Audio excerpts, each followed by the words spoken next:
dispatch. Mr. Pilgrim, you're 45 minutes late. We have to film now. Nonsense. Let me finish my coffee. Action. 1, 2, 3, 4, 5, 6, 7, 8, 9, 10. Mr. Pilgrim, we're rolling. Nonsense, I won't put up with your shenanigans. We're on now. Oh, shit. Action 5 News. Here at Action 5 News, we've received word that Canterbury Suite has burned down. Already the police have released that they suspect arson. First to our interview room, we have Mr. Hoover J. Knight. Hello, Mr. Knight. Hello, Mr. Pilgrim. So, Mr. Knight, tell us about your side of the story. Well, when I heard about the fire, I was volunteering at the local old folks' home. So, Rookie Officer Squire, he drove me down to the building, but at that point it was completely engulfed in flame. And normally, being my character, I don't step into issues that don't involve me. But I heard a little baby screaming on the 6th floor, so I knew what I had to do. I kicked down the door and ripped open the wall with my bare hands, grabbing the baby. But I smelled gasoline, so the only escape route was the window. So I dove out the window. That's amazing. Luckily, years of parkour training, I rolled, managing to save myself and the youth. It was luckily for us that we got out of that building, because 2 seconds later, boom! Thing went up in flame. Nothing survived. It's a horrible tragedy. Canterbury burning. Canterbury burning. Oh my god. It's just a day in the life. Many of those lost in the fire were known to you. Do you feel like this tragedy has affected you personally? Pilgrim, I can't say that I'm horribly upset by the burning down of the Canterbury building. The place was a cesspool for drugs and sex and rock and roll. Everything was filthy and putrid. The people were impure. Nothing about that building was right. Everything was just twisted and wrong. If someone were to burn it down, could you really blame them, Mr. Pilgrim? Could you really blame them? Okay, Mr. Knight. We're gonna have to stop you there. We'll be back after these messages. Animals? Animals? Animals! That's right, Johnny! 1, 2, 3, 4, 5. Buy them today! Boop, boop, boop, boop, boop. Ba-da-ba-da-ba-da-ba-da. Thank you. Joining us now is Billy Miller. Let's go to the interview. Thank you for joining us, Mr. Miller.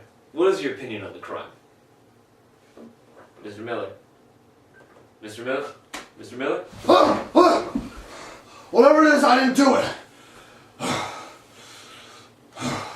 Oh. Hello. Sorry. I was asking you, what is your opinion on the crime? The Canterbury Suite burning down. Now that I really didn't do. Well, I was too drunk to remember much of anything, but what I do remember is I was there to get my money from that no-good, rotten partner. Well, do you remember anything else that night? Well, I do remember a certain Missy who Sir, may I please remind you that we're on air. You need to keep your vulgar language minimal. Well, this woman sure had a minimal amount of clothing. No. But here's my real story. So, I went in to get my money from that no-good partner, and I ended up getting mixed up with that woman instead. And when I woke up, there was a box of matches in my hand. Sir, are you trying to imply that you burned down Canterbury Suite? Wait, no, scratch that. I wasn't even there at the building last night. I was too drunk to remember much of anything. This interview is over. Well, thank you for your time. Next, we have Alice Bathington. It's a pleasure to have you here, Miss Bathington. Oh, Miss Bathington, I'm very happily married. Oh, good. So, what was your experience with the fire? Before you continue, may I just say that that is simply a lovely time. Oh, well, thank you. Well, you know, I was at Walmart and I saw the 90% off rack. When my husband was out at the grocery store, home faithfully to wait for a safe return. Definitely not hooking up with some random drunken stranger who found his way into my home. Some random hunky stranger. Oh, I believe you. It just makes me so mad. It's like he loves the apartment more than he loves me. So he's always saying, don't throw that book in the fire. Stop selling away those vases. It's like all he cares about that stupid apartment. That night, I was so mad, I felt like I could just... I'm sorry. burn the whole place down!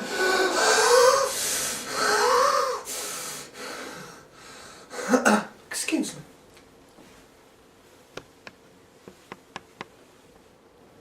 We appreciate your honesty.